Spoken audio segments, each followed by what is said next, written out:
नमस्कार। 12वीं कक्षा की राजनीति विज्ञान की पुस्तक स्वतंत्र भारत में राजनीति का अध्याय 7 हम आपके सामने लेकर आए हैं और अध्याय का नाम है जन आंदोलनों का उदय। इस अध्याय में हम अलग अलग आंदोलन जो भारत में अलग अलग समय पर चले उनके बारे में आपको बताएंगे। तो आज हमारा जो आंदोलन है वो है दलित पैंथर्स। नाम से ही स्पष्ट हो रहा है कि पैंथर्स जो है वो एक जानवर का नाम है और दलित जो है हमारे समाज में जो दबे कुचले लोग हैं उन लोगों ने ये एक संगठन खड़ा किया था।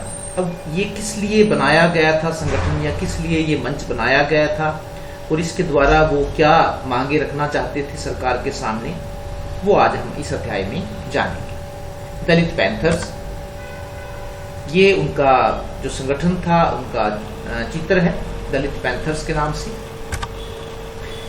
20वीं शताब्दी के उत्तरार्ध तक अमेरिका में काले लोगों के साथ बहुत बुरा बर्ताव किया जाता था। आप जानते हैं कि वहां पर जो काले लोग थे वो दास बनाकर लाए गए थे ताकि वो अंग्रेजों के खेतों में काम कर सके। तो एक लंबे समय तक उनका जो शोषण होता रहा और ये 20वीं शताब्दी के उत्तरार्ध तक की बात है कि वहाँ काले लोगों के साथ बहुत बुरा बर्ताव किया जाता था। समाज के सारे गंदे और मेहनत वाले काम उन्हीं से करवाए जाते थे। उनके पढ़ने के लिए अलग स्कूल होते थे तथा रहने के लिए अलग बस्तियां होती थी। तो इससे आप अनुमान लगा सकते हैं कि वहां पर काले लोग कितने ज्यादा भेदभाव का शिकार थे। इस स्थिति का विरोध करने के लिए एक लंबे समय तक जब उनका शोषण होता रहा तो स्थिति का विरोध करने के लिए 1966 में अमेरिका के काले लोगों ने ब्लैक पैंथर्स की स्थापना की। अपनी बात को सरकार से या अपनी जायज मांगों को या जो भेदभाव उनके खिलाफ हो रहा था उस भेदभाव को मिटाने के लिए एक दलित ब्लैक पैंथर्स नाम की स्थापना की। ब्लैक पैंथर्स से प्रेरणा लेते हुए महाराष्ट्र के कुछ दलित युवकों ने भी 1972 में, फिर आप अंडरलाइन कर लीजिए इस डेट को ताकि जब पेपर में आए तो आप इसको याद रख सकें कि कहां पर यह संगठन बना था। ब्लैक पैंथर से प्रेरणा ली थी जो अमेरिका में बनाया गया था। तो ब्लैक पैंथर से प्रेरणा लेते हुए महाराष्ट्र के कुछ दलित युवकों ने भी 1972 में दलित पैंथर की स्थापना, जिस प्रकार वहां ब्लैक पैंथर था तो 1972 में जो दलित युवा थे महाराष्ट्र के उन्होंने दलित पैंथर की स्थापना की। ये चित्र हैं जो आप देख रहे हैं, joint Dalit history, Dalit Panthers founded in April 1972। Dalit Panthers was a social organisation founded by Namdev Desal, Raja Dhale, कई सारे लोग थे जिन्होंने इसकी स्थापना की थी। जिन दलित युवकों ने इस संस्था की स्थापना की थी उनमें से ज्यादातर ऐसे थे जो गंदी बस्तियों में पलकर बड़े हुए थे और यहाँ उनके साथ अछूतों जैसा व्यवहार किया जाता था। 26 जनवरी 1950 को जब भारत का संविधान लागू हुआ तो संविधान में छुआछूत की मनाही की गई। लेकिन संविधान जब लागू हुआ तो ये सोचा गया कि जब दलितों के खिलाफ हमारे समाज में जो भेदभाव होता है उससे काफी हद तक छुटकारा मिलेगा। लेकिन वास्तव में ऐसा कुछ नहीं हुआ। जो भेदभाव था वो भी अभी हो रहा था। तो जैसे जैसे लोगों में जागृति आई और दलितों ने इस भेदभाव को देखा, कितना होने के बावजूद भी वो सारी चीजें उनको नहीं मिल पाई हैं जिनके वे हकदार हैं, तो उन्होंने अपनी बात को उठाने के लिए दलित पैंथर की स्थापना की। तो जिन युवकों ने इस संस्था की स्थापना की थी वास्तव में वे गंदी दलित बस्तियों में पलकर बड़े हुए थे और यहाँ उनके साथ अछूतों जैसा व्यवहार किया जाता था। दलित पैंथर द्वारा उठाए गए मुद्दे, तो उन्होंने क्या मुद्दे उठाए कि क्या हो रहा था समाज में।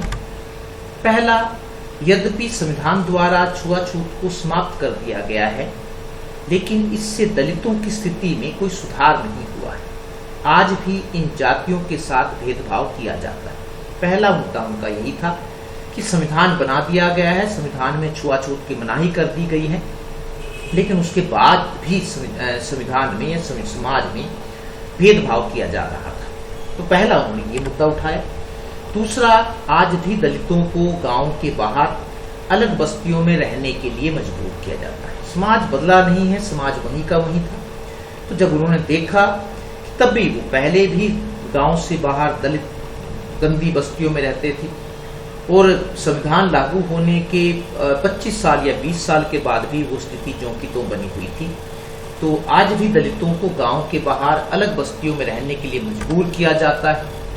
आज भी निम्न दर्जे के सभी काम इन्हीं जातियों के लोगों को ही करने आपने देखा होगा कि जो निम्न दर्जे के काम हैं जिनको वो उसमें आपको कोई भी ऊंची जाति का व्यक्ति काम करता हुआ दिखाई नहीं देगा। इन्हीं जातियों के लोग लगे हुए हैं। तो इनका कहना था कि समाज बदला कहाँ है, कानून जो लागू किए गए हैं, संविधान जो लागू किया गया जिसमें सारी बातों की मनाही की गई थी, इसके बाद भी समाज में कोई ज्यादा परिवर्तन नहीं आया। चौथा उनका मुद्दा था कि आज भी दलितों को उन गली मोहल्लों में नहीं जाने दिया जाता है जहां ऊंची जाति के लोग रहते हैं। कुछ गांवों में अभी भी ऐसा है कि वहां जो जात पात की जो भावना है वो बड़ी तेज है, बड़ी तीव्र है, और वहां पर उनको जो ऊंची जाति के लोग जहां पर रहते हैं वहां पर निम्न जातियों के लोगों को जाने नहीं दिया जाता है। एक और मुद्दा उन्होंने उठाया कि आज भी जाति की छोटी सी बात को लेकर दलितों पर जुल्म ढाए जाते हैं। समाज में ढाए आप समाचार पत्र पढ़ते हैं तो आप देखेंगे कि अगर छोटी सी भी कोई बात हो जाती है तो उसके लिए दलितों की जो बस्तियां होती हैं उनको फूंक दिया जाता है या फिर उन पर तरह तरह के अत्याचार किए जाते हैं। छठा मुद्दा था कि आज भी ज्यादातर दलित महिलाएं ही शोषण और बलात्कार की शिकार होती हैं, क्योंकि गरीब हैं।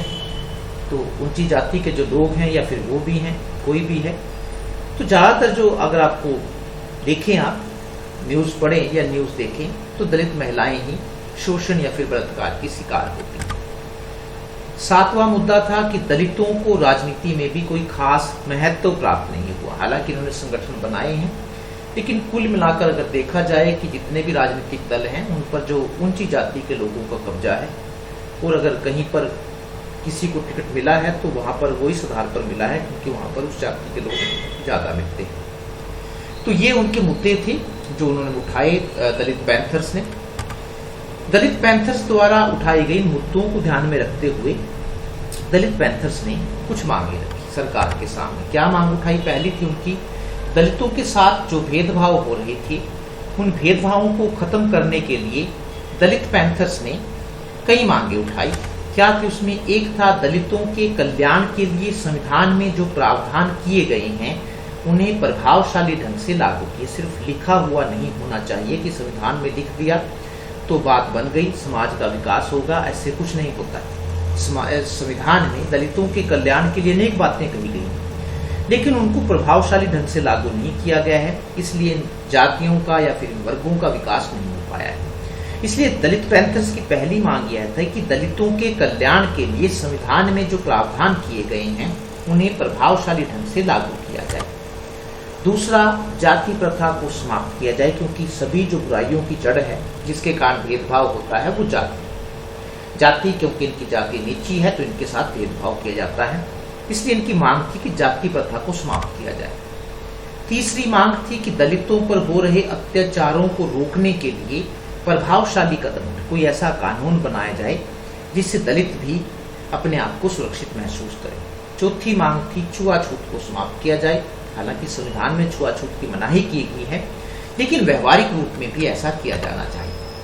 पांचवी मांग थी कि दलितों को सरकारी नौकरियों में ज्यादा से ज्यादा आरक्षण मिले। आप चाहते हैं कि दलित भी विकास करें, आगे बढ़े, तो इसका एक प्रभावशाली ढंग यही है कि सरकार को चाहिए कि दलितों को वो आरक्षण दे ताकि वो भी अपना विकास कर सके। दलित पैंथर्स के प्रभाव, सफलताएं या फिर उपलब्धियां, अब इस संगठन की जो स्थापना हुई उससे कोई ना कोई समाज में प्रभाव जरूर पड़ता है।